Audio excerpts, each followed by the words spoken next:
আজকে আমি তোমাদেরকে যে টপিকটা পড়াবো সেটা হচ্ছে স্ট্রাকচার অফ ইন্টারেক্ট মডেল।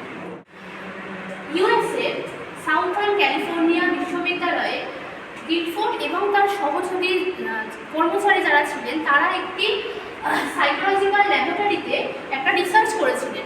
সেই রিসার্চের মাধ্যমে যে তথ্যটা পেয়েছিলেন সেটাই হচ্ছে আমাদের স্ট্রাকচার অফ ইন্টারেক্ট।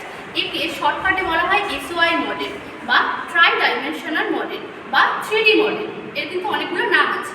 প্রথমে তিনি যে রিসার্চটা করেছিলেন সেখানে তিনি 120টা কম্পোনেন্টের কথা বলেছেন। এরপরে তিনি তার তত্ত্বটা সংস্করণ করেছিলেন। সংস্করণ করার পর তিনি 150টি উপাদানের কথা বলেছেন এবং পরবর্তীকালে আধুনিক প্রজন্মে তিনি যে উপাদানটার কথা বলেছিলেন সেখানে তিনি 180টা উপাদানের কথা বলেছেন। এই 180টি যে উপাদান সেটা তিনি 3টে ভাগে ভাগ করেছেন, যেটা ফার্স্ট হচ্ছে অপারেশন, দেন হচ্ছে কন্টেন্ট অ্যান্ড থার্ড হচ্ছে প্রোডাক্টস। তো এখানে অপারেশন বলতে তিনি বুঝিয়েছেন অ্যাক্ট অফ থিঙ্কিং আমাদের বা সাইকোলজিক্যাল প্রসেস যেটা। নেক্সট হচ্ছে কন্টেন্ট। কন্টেন্ট মানে হচ্ছে নেচার অফ ইনফরমেশন বা which of the one works.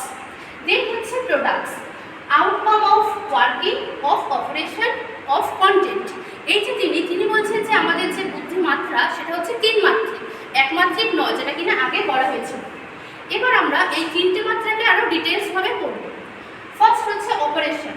এই অপারেশনের মধ্যে মোস্ট ইম্পর্টেন্ট যে কম্পোনেন্ট সেটা হচ্ছে কগনিশন বা প্রজ্ঞা। যে কোনো কিছু আমরা নলেজ বা জ্ঞানের মাধ্যমে শিখি, তো সেই মধ্যে আমরা ডিসকভার করব, বিকামিং অ্যাওয়ার হব। নেক্সট হচ্ছে মেমোরি রেকর্ডিং। মেমোরি রেকর্ডিং বলতে এখানে আমাদের যে ইনফরমেশন বা তথ্য আছে সেই তথ্যটাকে আমরা কী করবো, এনকোড করব। শুধুমাত্র আমাদের মধ্যে এনকোড করলেই কিন্তু হবে না, সেটাকে কী করতে হবে, আমাদের রিটেনশন করতে হবে। নেক্সট রিটেনশন করার পরে কী করবো, আমরা সেখানে আমাদের যে তথ্যটা আছে সেটা আমরা রিকল করার চেষ্টা করব। নেক্সট দেখো তোমাদের 4 নম্বরে আছে ডাইভার্জেন্ট থিঙ্কিং। আমাদের মধ্যে যে সমস্ত প্রবলেমগুলো আছে সেই প্রবলেমগুলোকে আমরা সলভ করব বিভিন্ন উপায়, তাই জন্য এটাকে বলছি আমরা ডাইভার্জেন্ট থিঙ্কিং। কোনো কিন্তু একটা উপায় করব। নেক্সট হচ্ছে কনভার্জেন্ট থিঙ্কিং। আমাদের যে চিরাচরিত যে চিন্তাভাবনাগুলো আছে সেইগুলোই আমরা নতুন প্রবলেমের সাথে সলিউশন করার চেষ্টা করব। নেক্সট হচ্ছে ইভ্যালুয়েশন। ইভ্যালুয়েশন বলতে হচ্ছে এবিলিটি টু জাজ similarity and difference the best.